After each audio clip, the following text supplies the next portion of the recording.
हमर प्रिय देशवासी लोकनि नमस्कार। मुनक बात में एक बेर फेर गप हैत देशक सफलता सभक, देशवासी लोकनिक उपलब्धि सभक। पछिला किछु सप्ताह सब में खेल हो, विज्ञान हो अथवा संस्कृति, बहुत किछु एहन भेल अछि जाहि पर प्रत्येक भारतवासी के गर्व छनि। एखन हालहि में शुभांशु शुक्लाक अंतरिक्ष सँ वापसी के लऽ कऽ देश में बहुत चर्चा भेल। जहिना शुभांशु धरती पर सुरक्षित उतरला, लोक उछलि पड़ला, सभक मोन में प्रसन्नताक लहरि दौड़ गेल। संपूर्ण देश गौरव सँ भरि गेल। हमरा मोन अछि जखन अगस्त 2023 में चंद्रयान-3 केर सफल लैंडिंग भेल छल, तखन देश में एकटा नव माहौल बनल। विज्ञान के लऽ कऽ, अंतरिक्ष के लऽ कऽ बच्चा सब में एकटा नव जिज्ञासा सेहो जागल। आब छोट छोट नेना सब कहैत अछि जे हमहूँ अंतरिक्ष में जायब, हमहूँ चाँद पर उतरब, स्पेस साइंटिस्ट बनब। संगी लोकनि, अहाँ सब इंस्पायर मानक अभियानक नाम सुनने हैब। ई धिया-पुताक इनोवेशन के बढ़ावा देबाक अभियान अछि। एहि में प्रत्येक स्कूल सँ 5 बच्चा चुनल जाइत अछि। प्रत्येक बच्चा एकटा नव आइडिया लऽ कऽ अबैत अछि। एहि सँ एखन धरि लाखों बच्चा जुड़ि चुकल अछि आ चंद्रयान-3 केर बाद तऽ एकर संख्या दुगुना भऽ गेल अछि। देश में स्पेस स्टार्टअप्स सेहो तीव्रता सँ बढ़ि रहल अछि। 5 बरख पहिने 50 सँ कम स्टार्टअप छल, आइ 200 सँ बेसी भऽ गेल अछि मात्र स्पेस सेक्टर में। संगी लोकनि, अगिला मास 23 अगस्त के नेशनल स्पेस डे अछि। अहाँ सब एकरा कोना मनायब से कोनो नव आइडिया अछि कि? हमरा नमो ऐप पर अवश्य मैसेज पठायब। संगी लोकनि, 21वीं शताब्दीक भारत में आइ विज्ञान एकटा नव ऊर्जाक संग आगाँ बढ़ि रहल अछि। किछु दिन पहिने हमर छात्र सब अंतर्राष्ट्रीय रसायन ओलंपियाड में मेडल जितला अछि। देवेश पंकज, संदीप कुची, देवदत्त प्रियदर्शी आ उज्ज्वल केसरी, ई चारू भारतक नाम रोशन केलनि अछि। गणितक दुनिया में सेहो भारत अपन परिचिति के आर मजबूत केलक अछि। ऑस्ट्रेलिया में संपन्न अंतर्राष्ट्रीय गणित ओलंपियाड में हमर छात्र लोकनि 3 गोल्ड, 2 सिल्वर आ 1 ब्रॉन्ज पदक प्राप्त केलनि अछि। मित्र लोकनि, अगिला मास मुंबई में एस्ट्रोनॉमी आ एस्ट्रोफिजिक्स ओलंपियाड होबऽ जा रहल अछि।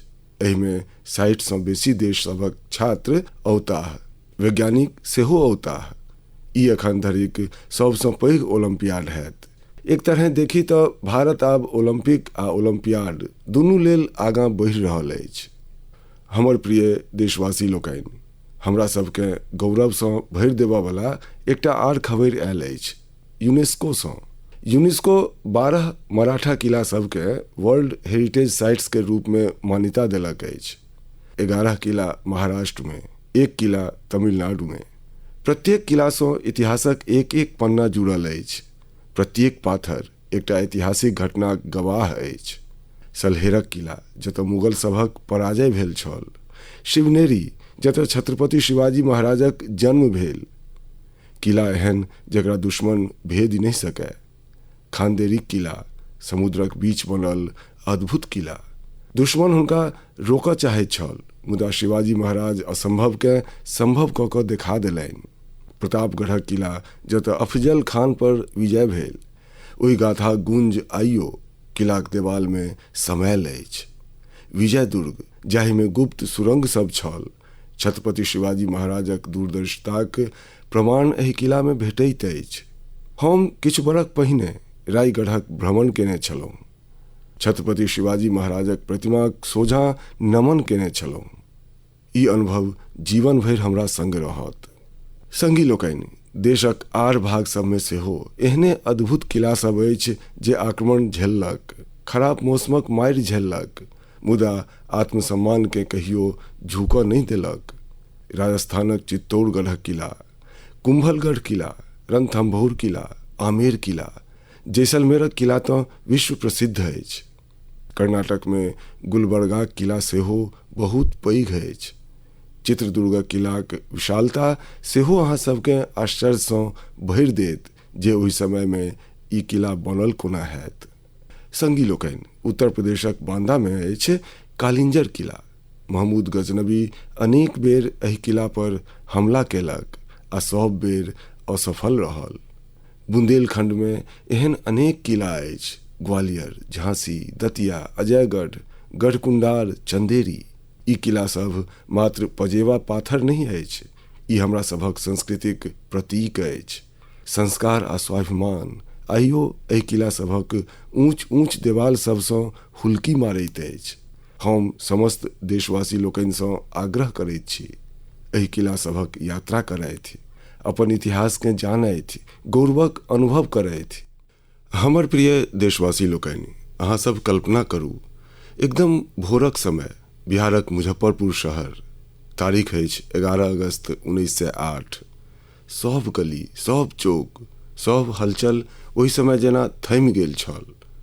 लोक सभक आँखि में नोर छल, मुदा हृदय सब में ज्वाला छल। लोक सब जेल के घेर लेने छलाह, जतऽ एकटा 18 वर्षक युवक अंग्रेजक विरुद्ध अपन देश प्रेम व्यक्त करबाक मूल्य चुका रहल छलाह। जेलक भीतर अंग्रेज अफसर एकटा युवा के फांसी देबाक तैयारी कऽ रहल छल। ओहि युवकक मुँह पर भय नहीं छल, अपितु गौरव सँ भरल छल। ओ गौरव जे देश लेल मरऽ मिटऽ वाला सबके होइत अछि। ओ वीर, ओ साहसी युवा छलाह खुदीराम बोस। मात्र 18 वर्षक उमेर में ओ ओहन साहस देखौलनि जे संपूर्ण देश के झकझोरि देलक। तखन अखबार सब सेहो लिखलक, खुदीराम बोस जखन फांसीक फंदा दिस बढ़ला तऽ हुनक मुँह पर मुस्की छल। एहने अनगंती बलिदान सभक बाद, शताब्दीक तपस्याक बाद हमरा सबके आजादी भेटल। देशक दीवाना सब अपन शोणित सँ आजादीक आंदोलन के पटौने छलाह। संगी लोकनि, अगस्त मास तैं तऽ क्रांतिक मास अछि। 1 अगस्त के लोकमान्य बाल गंगाधर तिलकक पुण्यतिथि होइत अछि। एहि मास 8 अगस्त के गांधी जीक नेतृत्व में भारत छोड़ो आंदोलन के आरंभ भेल छल। तखन अबैत अछि 15 अगस्त, हमर स्वतंत्रता दिवस। हम अपन स्वतंत्रता सेनानी सबके मोन पाड़ैत छी, हुनका सँ प्रेरणा पबैत छी। मुदा संगी लोकनि, हमरा सभक आजादीक संग देशक बंटवाराक टीस सेहो जुड़ल अछि। तें हमरा लोकनि 14 अगस्त के विभाजन विभीषिका स्मृति दिवस के रूप में मनबैत छी। हमर प्रिय देशवासी लोकनि, 7 अगस्त 1905 के एकटा आर क्रांतिक आरंभ भेल छल। स्वदेशी आंदोलन स्थानीय उत्पाद सब आ विशेष कऽ हैंडलूम के एकटा नव ऊर्जा देने छल। एहि स्मृति में देश प्रत्येक बरख 7 अगस्त के नेशनल हैंडलूम डे मनबैत अछि। एहि साल 7 अगस्त के नेशनल हैंडलूम डे के 10 बरख पूरा भऽ रहल अछि। आजादीक लड़ाईक समय जेना हमर खादी आजादीक आंदोलन के नव ताकति देने छल, ओहिना आइ जखन देश विकसित भारत बनवा लेल डेग आगाँ बढ़ा रहल अछि, तऽ टेक्सटाइल सेक्टर देशक ताकत बनि रहल अछि। एहि 10 बरख में देशक भिन्न भिन्न भाग में एहि सेक्टर सँ जुड़ल लाखों लोक सब सफलताक अनेक गाथा सब लिखलनि अछि। महाराष्ट्रक पैठन गामक कविता धवले पहिने एकटा छोट सन कोठली में काज करैत छली। ने स्थान छल आ ने सुविधा। सरकार सँ मदद भेटल, आब हुनकर हुनर उड़ान भरि रहल अछि। ओ 3 गुना बेसी कमा रहल छथि। स्वयं अपन बनाओल पैठनी साड़ी बेच रहल छथि। उड़ीसाक मयूरभंज में सेहो सफलताक एहने कथा अछि। एतऽ 650 सँ बेसी आदिवासी महिला लोकनि संथाली साड़ी के फेर सँ जीवित केलनि अछि। आब ई महिला सब प्रत्येक मास हजारों टाका कमा रहल छथि। ई मात्र कपड़े नहीं बना रहल छथि, अपन परिचिति गढ़ि रहल छथि। बिहारक नालंदा सँ नवीन कुमारक उपलब्धि सेहो प्रेरणादायक अछि। हुनक परिवार पीढ़ी सँ एहि काज सँ जुड़ल अछि। मुदा सबसँ नीक बात ई जे हुनकर परिवार आब एहि क्षेत्र में आधुनिकताक सेहो समावेश केलक अछि। आब हुनकर बच्चा सब हैंडलूम टेक्नोलॉजीक पढ़ाई कऽ रहल छथि, पैघ ब्रांड्स में काज कऽ रहल छथि। ई परिवर्तन मात्र एकहि परिवारक नहीं अछि, ई लग पासक अनेक परिवार सबके आगाँ बढ़ा रहल अछि। संगी लोकनि, टेक्सटाइल भारतक मात्र एकटा सेक्टर नहीं अछि, ई हमर सभक सांस्कृतिक विविधताक उदाहरण अछि। आइ टेक्सटाइल आ एपरल मार्केट बहुत तेजीसँ बढ़ि रहल अछि आ एहि विकासक सबसँ सुन्दर गप ई अछि जे गाम सभक महिला लोकनि, शहर सभक डिजाइनर, बुजुर्ग बुनकर आ स्टार्टअप आरंभ करयवला हमर युवा सब मिलि कऽ एकरा आगाँ बढ़ा रहल छथि। आइ भारत में 3000 सँ बेसी टेक्सटाइल स्टार्टअप सक्रिय अछि। कतेको स्टार्टअप्स भारतक हैंडलूम परिचितिकेँ विश्वक उचास देलक अछि। संगी लोकनि, 2047 के विकसित भारतक बाट आत्मनिर्भरता सँ भऽ कऽ निकसैत अछि आ आत्मनिर्भर भारत के सबसँ पैघ आधार अछि वोकल फॉर लोकल। जे वस्तु भारत में बनल होय, जकरा बनेबा में कोनो भारतीय पसेना बहल होय, सएह किनैत आ वएह बेचैत। यह हमरा लोकनिक संकल्प हेबाक चाही। हमर प्रिय देशवासी लोकनि, भारतक विविधताक सबसँ सुन्दर झलकी हमर सभक लोकगीत आ परंपरा सब में भेटैत अछि आ एकरे हिस्सा होइत अछि हमर सभक भजन आ हमर सभक कीर्तन। मुदा की अहाँ सब कहियो सुनने छी जे कीर्तनक माध्यमे फॉरेस्ट फायरक प्रति लोक सबके जागरूक कयल जाय? संभवतः अहाँ सबके विश्वास नहीं होय, मुदा उड़ीसा क्योंझर जिला में एकटा अद्भुत काज भऽ रहल अछि। एतय राधा कृष्ण संकीर्तन मंडली नामक एकटा टोली अछि। भक्तिक संग संग ई टोली आइ पर्यावरण संरक्षणक सेहो मंत्र जपि रहल अछि। एहि डेगक प्रेरणा छथि प्रमिला प्रधान जी। जंगल आ पर्यावरणक रक्षा लेल ओ पारंपरिक गीत सब में नव बोल जोड़लनि, नव संदेश जोड़लनि। हुनक टोली गाम गाम गेल, गीत सभक माध्यम सँ लोक सबके बुझौलनि जे जंगल में लगयवला आगि सँ कतेक नुकसान होइत अछि। ई उदाहरण मोन पाड़ैत अछि जे हमर सभक लोक परंपरा सब कोनो बीतल युगक वस्तु नहीं अछि। एहि में आइयो समाज के दिशा देबाक शक्ति अछि। हमर प्रिय देशवासी लोकनि, भारतक संस्कृतिक बहुत पैघ आधार हमरा सभक पाबनि आ परंपरा सब अछि। मुदा हमर संस्कृतिक जीवंतताक एकटा आर पक्ष अछि। ई पक्ष अछि अपन वर्तमान आ इतिहास के डॉक्यूमेंट करैत रहब। हमर सभक असली ताकति ओ ज्ञान अछि जकरा सदियों सँ पांडुलिपि सभक रूप में सहेजल गेल अछि। एहि पांडुलिपि सब में विज्ञान अछि, चिकित्साक पद्धति अछि, संगीत अछि, दर्शन अछि आ सबसँ पैघ गप जे ओ सोच अछि जे मानवताक भविष्य के उज्जवल बना सकैत अछि। संगी लोकनि, एहि असाधारण ज्ञान के, एहि विरासत के सहेजनाइ हमरा सभक उत्तरदायित्व अछि। हमर देश में प्रत्येक कालखंड में किछु एहन लोक सब भेल छथि जे एकरा अपन साधना बना लेलनि। एहने एकटा प्रेरणादायक व्यक्तित्व छथि मणि मारन जी, जे तमिलनाडुक तंजावुर सँ छथि। हुनका लगलनि जे यदि आजुक पीढ़ी तमिल पांडुलिपि सब पढ़ब नहीं सीखत तऽ आबयवला समय में ई अनमोल धरोहर हेरा जायत। तें ओ साँझक कक्षा आरंभ केला, जतऽ छात्र, नौकरिहारा युवा, शोधकर्ता सब एतऽ आबि कऽ सीखऽ लगला। मणिमारन जी लोक सबके सिखौलनि जे तमिल सुवादियाल अर्थात पाम लीफ मैन्युस्क्रिप्ट सबके पढ़बाक आ बुझबाक विधि की होइत अछि। आइ अनेक प्रयास सबसँ अनेक छात्र एहि विधा में पारंगत भऽ चुकल छथि। किछु छात्र सब तऽ एहि पांडुलिपि सभक आधार पर पारंपरिक मेडिसिन सिस्टम पर शोध सेहो आरंभ कऽ देलनि अछि। मित्र लोकनि, सोचू यदि एहन प्रयास देश भरि में हो तऽ हमर सभक पुरातन ज्ञान मात्र देवाल में बन्न नहीं रहत, ओ नव पीढ़ीक चेतनाक हिस्सा बनि जायत। एहि सोच सँ प्रेरित भऽ कऽ भारत सरकार एहि बरख बजट में एकटा ऐतिहासिक डेगक घोषणा केलक अछि, ज्ञान भारतम मिशन। एहि मिशनक अंतर्गत प्राचीन पांडुलिपि सबके डिजिटाइज कयल जायत, फिर एकटा नेशनल डिजिटल रिपोजिटरी बनाओल जायत जतऽ दुनिया भरिक छात्र, शोधकर्ता भारतक ज्ञान परंपरा सँ जुड़ि सकता।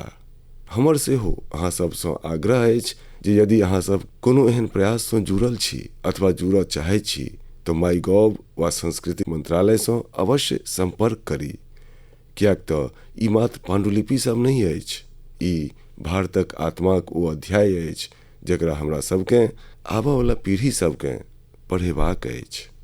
हमर प्रिय देशवासी लोकनि, यदि अहाँ सबसँ पूछल जाय जे अहाँ सभक लग पास में कतेक तरहक पक्षी अछि, चिड़िया अछि, तऽ अहाँ की कहबै?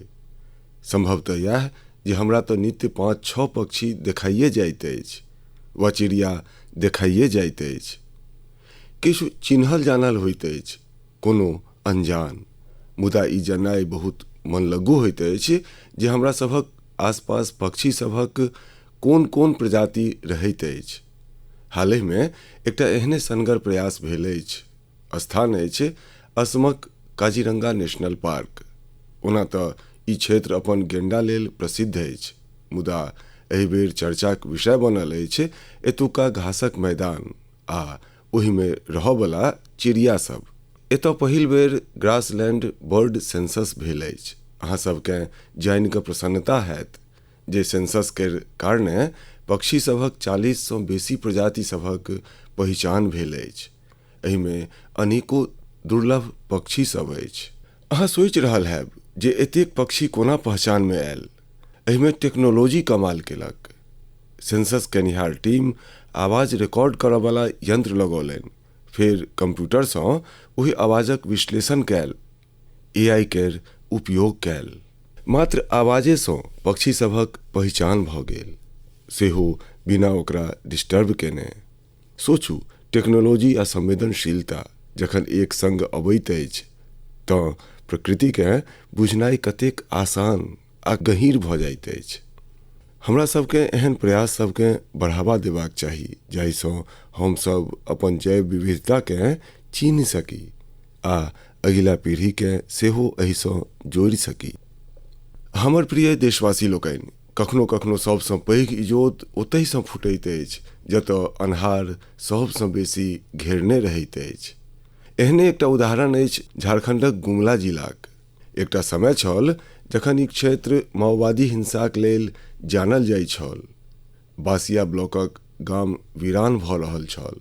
लोक सब डरक वातावरण में जीवैत छलाह। रोजगारक कोनो संभावना नजरि नहीं अबैत छल।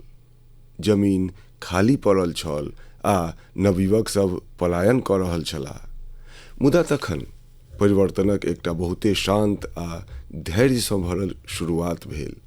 ओम प्रकाश साहू जी नामक एकटा युवक हिंसाक बाट छोड़ि देला। ओ माछ पोसब आरंभ केला। तकर बाद अपना सन अनेको संगी सबके सेहो एकरा लेल प्रेरित केलनि। हुनक एहि प्रयासक असरि सेहो भेल। जे पहिने बंदूक पकड़ने छला से आब माछ पकड़य वाला जाल पकड़ने छथि। संगी लोकनि, ओम प्रकाश साहू जीक शुरुआत सहज नहीं छल। विरोध भेल, धमकी सेहो भेटल, मुदा हौस नहीं टूटल। जखन प्रधानमंत्री मत्स्य संपदा योजना आयल तऽ हुनका नव ताकत भेटलनि। सरकार सँ प्रशिक्षण भेटलनि, पोखरि बनेबा में मदति भेटलनि आ देखैत देखैत गुमला में मत्स्य क्रांतिक सूत्रपात भऽ गेल। आइ बासिया ब्लॉकक 150 सँ बेसी परिवार माछ पालन सँ जुड़ि चुकल अछि।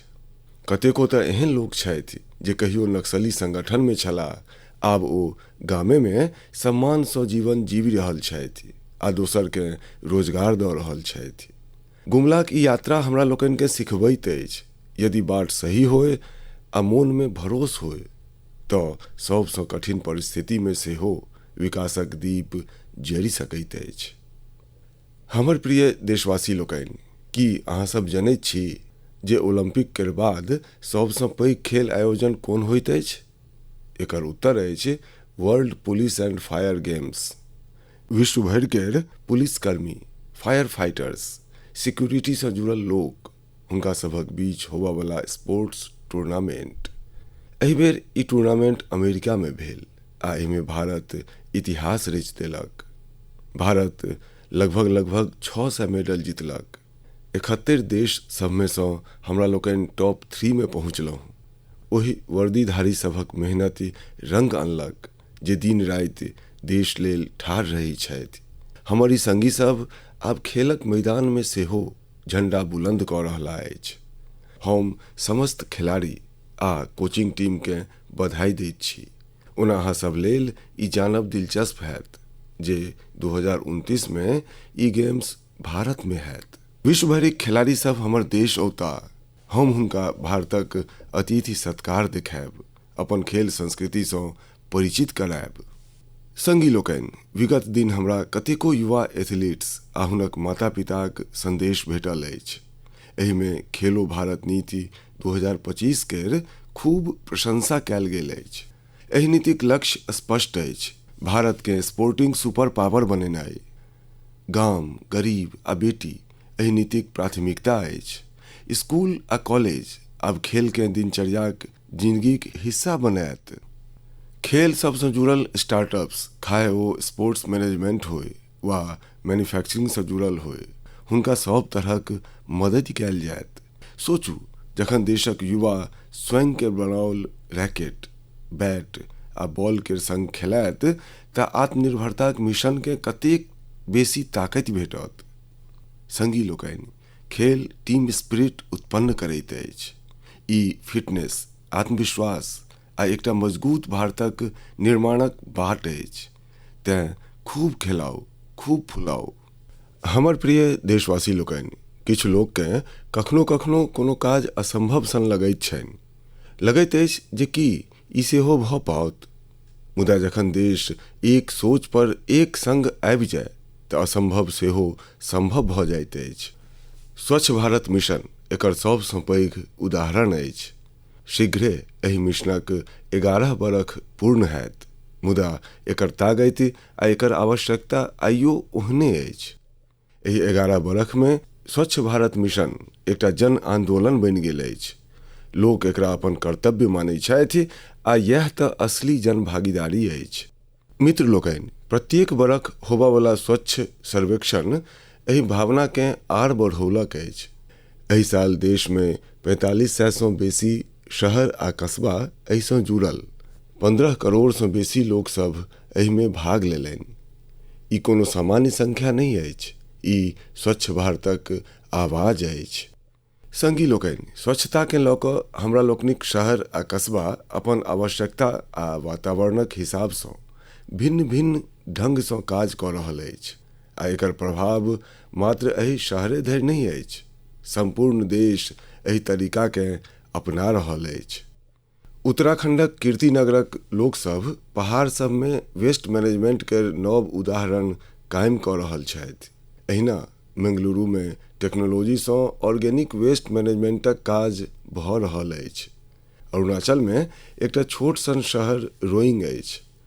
एक समय छल जखन एतऽ लोक सभक स्वास्थ्यक सोझाँ वेस्ट मैनेजमेंट बहुत पैघ चुनौती छल। एतुका लोक सब एकर जिम्मेदारी लेलनि। ग्रीन रोइंग इनिशिएटिव शुरू भेल आ फिर रिसाइकिल्ड वेस्ट सँ पूरा एकटा पार्क बना देल गेल। एहिना कराड में, विजयवाड़ा में वाटर मैनेजमेंट के कतेको नव उदाहरण बनल अछि।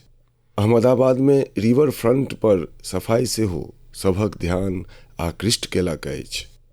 मित्र लोकनि, भोपालक एकटा टीमक नाम अछि सकारात्मक सोच। एहि में 200 स्त्री सब छथि। ई ने मात्र सफाई करैत छथि, सोच सेहो बदलैत छथि। एक संग मिल कऽ शहरक 17 पार्क सभक सफाई केनाइ, कपड़ाक झोरी बँटनाइ, हिनका लोकनिक प्रत्येक डेग एकटा संदेश अछि। एहने प्रयास सभक कारणे भोपाल सेहो आब स्वच्छ सर्वेक्षण में बहुत आगाँ आबि गेल अछि। लखनऊ के गोमती नदी टीमक चर्च सेहो आवश्यक अछि। 10 बरख सँ प्रत्येक रवि बिना थकने, बिना रुकने एहि टीमक लोक सब स्वच्छताक काज में जुटल छथि।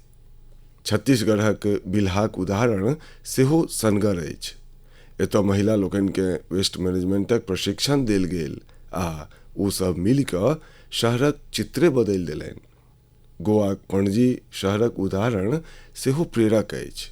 ओतऽ कचरा के 16 कैटेगरी में बाँटल जाइत अछि आ एकर नेतृत्व सेहो महिले कऽ रहल छथि।